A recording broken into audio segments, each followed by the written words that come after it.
नमस्कार दोस्तों, स्वागत है आपका फिर से एक नए वीडियो में।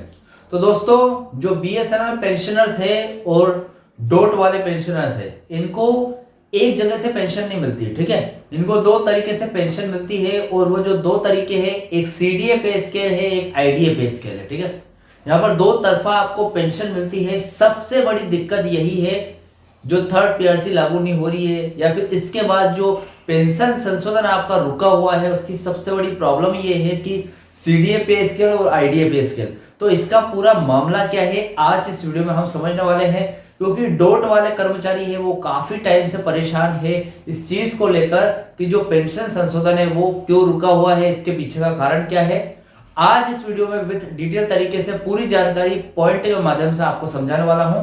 तो चैनल पर नया तो सब्सक्राइब करें। मेरा नाम है विश्वकर्मा। जानकारी यूजफुल लगे तो लाइक करके जरूर जाना।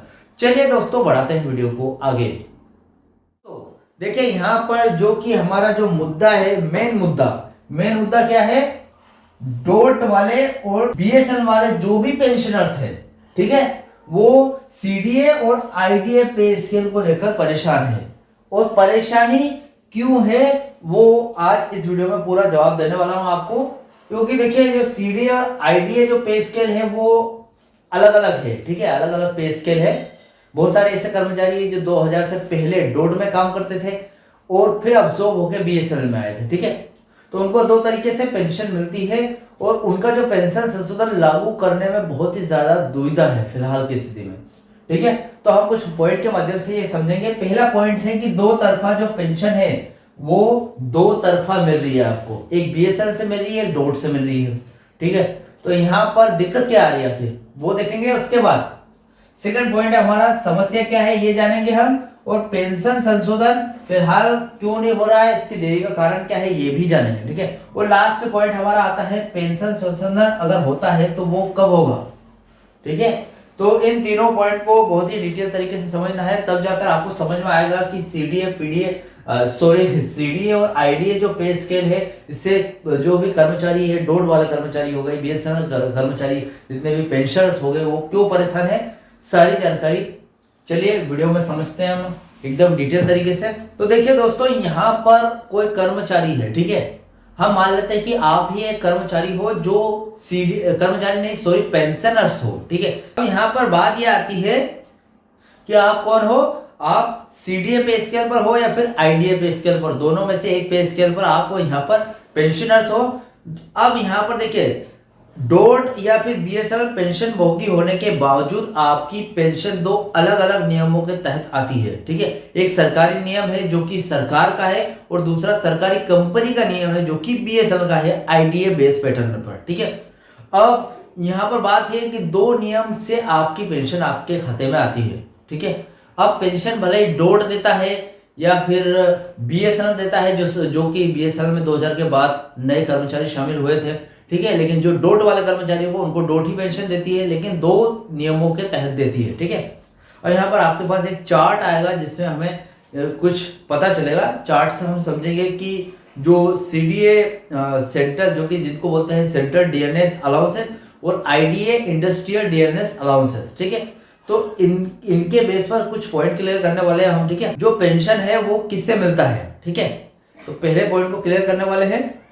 अब सीडीए के नियम के हिसाब से सीधे केंद्र सरकार के कर्मचारियों को, जैसे कि रेलवे हो गया, रक्षा मंत्री हो गया या फिर केंद्रीय मंत्रालय हो गया, इनको। ठीक है, और आईडीए में सरकारी स्वामित्व वाली कंपनी, जैसे कि पीएसयूएस के कर्मचारी, जैसे कि जो बीएसएनएल, एमटीएनएल, ओएनजीसी, सेल इत्यादि जो भी कंपनियां हैं, ये सभी सरकारी स्वामित्व वाली, सरकारी मालिकाना हक वाली कंपनियां हैं। ठीक है, अब यहाँ पर दूसरा आता है, पेंशन का आधार क्या है। ठीक है, किससे या फिर कौन कंट्रोल करता है पेंशन को। तो यहाँ पर सीडीए में अगर हम देखें, जो कि सेंट्रल गवर्नमेंट की तरफ से है, केंद्रीय वेतन आयोग यानी कि सीपीएस, सेंटर पे कमीशन की सिफारिशों पर आपका यहाँ पर वेतन आयोग या फिर वेतन का आधार यहाँ पर तय होता है। और आईडीए में क्या होता है, आईडीए में वेतन संशोधन समिति यानी कि पे स्केल रिवीजन कमेटी की सिफारिशों पर आपका वेतन तय होता है। ठीक है, हम दोनों में कुछ हद तक अंतर कर रहे हैं। ठीक है, अब संशोधन के आधार पर अगर अंतर देखा जाए तो हर 10 साल में इनका संशोधन होता है। जैसे कि छठा पे कमीशन, सातवां पे कमीशन, आठवां पे कमीशन जस्ट आने वाला है अभी, तो ऐसे हर 10 साल में यहाँ पर होता है। और आईडीए पैटर्न पर अगर देखा जाए तो आमतौर पर यह भी 10 साल में होता है, लेकिन पिछला जब 7th पे कमीशन केंद्रीय कर्मचारियों का 2016 में हुआ था, तो उसी टाइम पे 2017 उसी टाइम के इर्द गिर्द 2017 में थर्ड पीआरसी पे लागू होने का था, लेकिन अब तक नहीं हुआ, वो 8-9 साल से डिले है। ठीक है, अब यहां पर थोड़ा गहराई से समझते हैं। जब आप दूर संचार विभाग में काम करते थे तो आप सीडीए पे स्केल पर थे, यानी कि आप सीधे सरकारी कर्मचारी थे। ठीक है, जब बीएसएनएल या फिर एमटीएनएल का गठन हुआ या फिर न्यू कंपनी बनी, जब और आपने यहां आउटसोर्सिंग यानी कि अब्जॉर्ब का विकल्प चुना, तो आपकी सेवा और शर्तें आईडीए पे स्केल में बदल गई। ठीक है, आप सरकार के कर्मचारी थे तो सीडीए पे स्केल पर बेस्ड थे। ठीक है, अब यहां पर क्या हुआ, जब बीएसएनएल या फिर एमटीएनएल कंपनी नई बनी, तो जो अब्जॉर्ब हुए जितने भी कर्मचारी वहां से डोट में से निकलकर यहां पर बीएसएनएल में आए, तो आप सीडीए से आईडीए पे स्केल पर यहां पर डिपेंड हो गए। ठीक है, अब यहां पर सबसे मेन बात यह आती है कि सरकार ने वादा किया था कि भले ही आप आईडीए पे स्केल पर चले गए हो, आपकी जो पेंशन का भुगतान है वो डोट ही करेगी, यानी कि रूल 37A के तहत।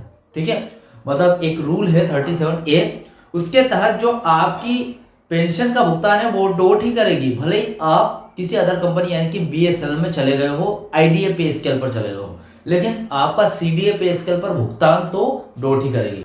अब इसका नतीजा क्या निकला वो देख लेते हैं। आप पेंशन तो सरकार से लेते हैं, लेकिन आपकी पेंशन की कैलकुलेशन बीएसएनएल और एमटीएनएल के आईडीए पे स्केल के संशोधन के आधार पर ही होती है। ठीक है, पेंशन का जो कैलकुलेशन है, हर जो वेतन आयोग जब भी लागू होता है, वो बीएसएनएल या फिर एमटीएनएल के आईडीए पे स्केल पर आपका संशोधन होगा, ना कि डोट के।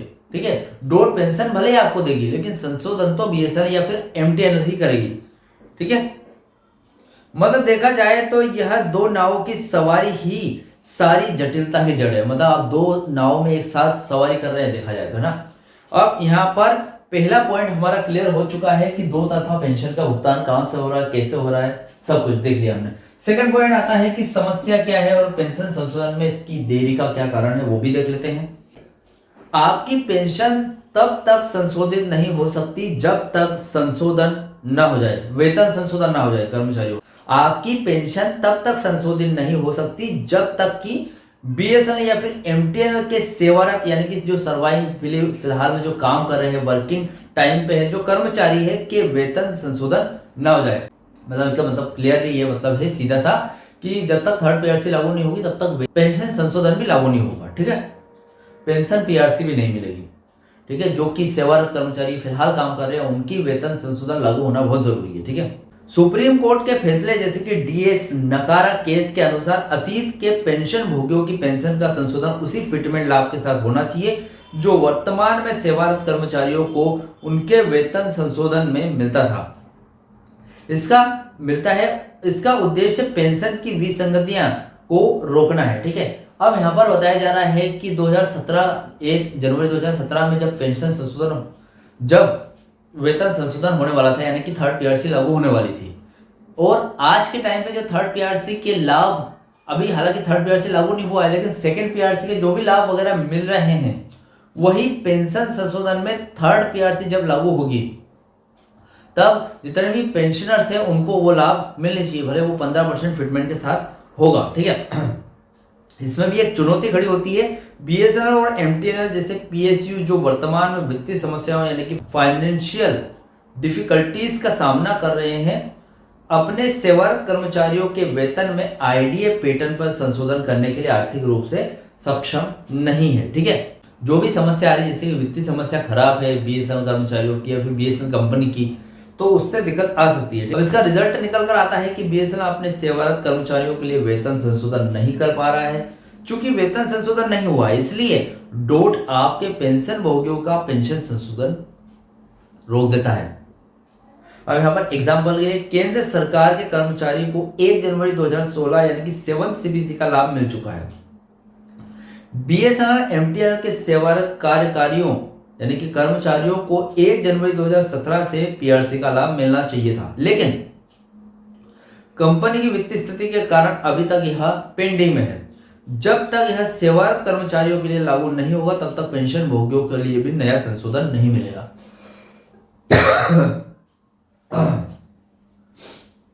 देखिए 7th सीपीसी है जो कि 2016 में यहां पर लागू हो चुका है, लेकिन 3rd पीआरसी भी 2017 में लागू हो जाना था, लेकिन अभी तक नहीं हुआ, पेंडिंग है।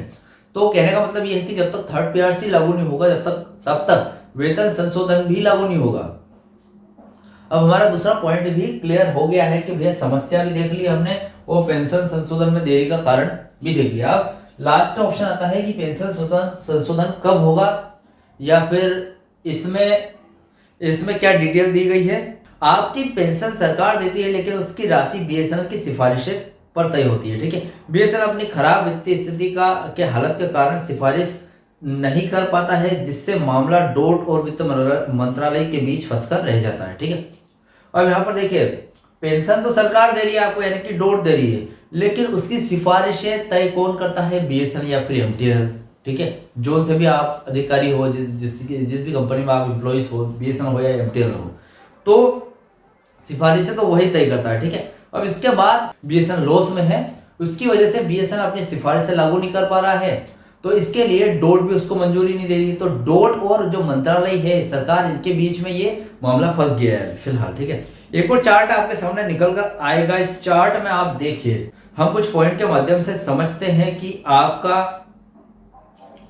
हम बीएसएनएल का तर्क देखेंगे, बीएसएनएल और एमटीएनएल की तरफ से, डोट का देखेंगे, उसके बाद वित्त मंत्रालय जो सरकार है मेन उनका भी देखेंगे। ठीक है, तो पहला है वेतन संशोधन। बीएसएनएल और एमटीएनएल जो कि पीएसयू कंपनीज है, उनका देख लेते हैं। अपने सेवारत कर्मचारियों के लिए वेतन संशोधन के लिए सिफारिशें करता है। उसके बाद एक समस्या आ जाती है, उसमें वित्तीय संकट के कारण बीएसएनएल यह सिफारिशें करने से कतराता है और उसे डीपीई सार्वजनिक उद्यम विभाग से मंजूरी नहीं मिलती।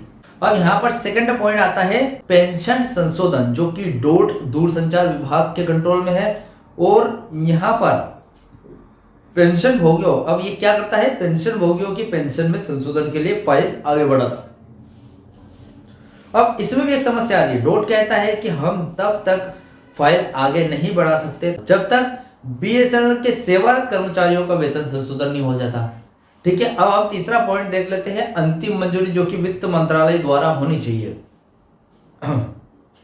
अब वित्त मंत्रालय का काम यहां पर यह है कि यह तय करता है कि सरकारी खजाने यानी कि कॉन्सिलेटेड फंड ऑफ इंडिया से पेंशन की नई बढ़ी हुई राशि दी जाए या नहीं। ठीक है, लेकिन इसमें भी एक समस्या है, जब तक कि डोट से स्पष्ट प्रस्ताव नहीं आता यह फाइल रोक दी जाती है। ठीक है, मतलब इनका काम भी है, इनको प्रॉब्लम से भी बहुत ज्यादा है। ठीक है, डोट को भी प्रॉब्लम, बीएसएनएल को प्रॉब्लम है और सरकार को भी प्रॉब्लम है। और यहाँ पर लास्ट में यह एक पहले मुर्गी या फिर पहले अंडा कौन आया, ऐसा मामला बन जाता है। बीएसएनएल का वेतन संशोधन रुका तो पेंशन संशोधन रुका। पेंशन भोगियों को लगता है कि पेंशन सरकार देती है, बीएसएनएल की वित्तीय स्थिति से हमारा क्या लेना देना, हमारा क्या लेना देना। लेकिन पेंशन की गणना का आधार आईडीए पे स्केल पर होता है, बीएसएनएल से जुड़ा है, इसलिए समस्या बनी रहती है। ठीक है, अब बीएसएनएल से जुड़ा है, आईडीए पे स्केल पर आपका वेतन संशोधन होगा, पेंशन संशोधन भी वहीं से होगा। ठीक है, तो ये मामला हमेशा ऐसा ही बना रहेगा।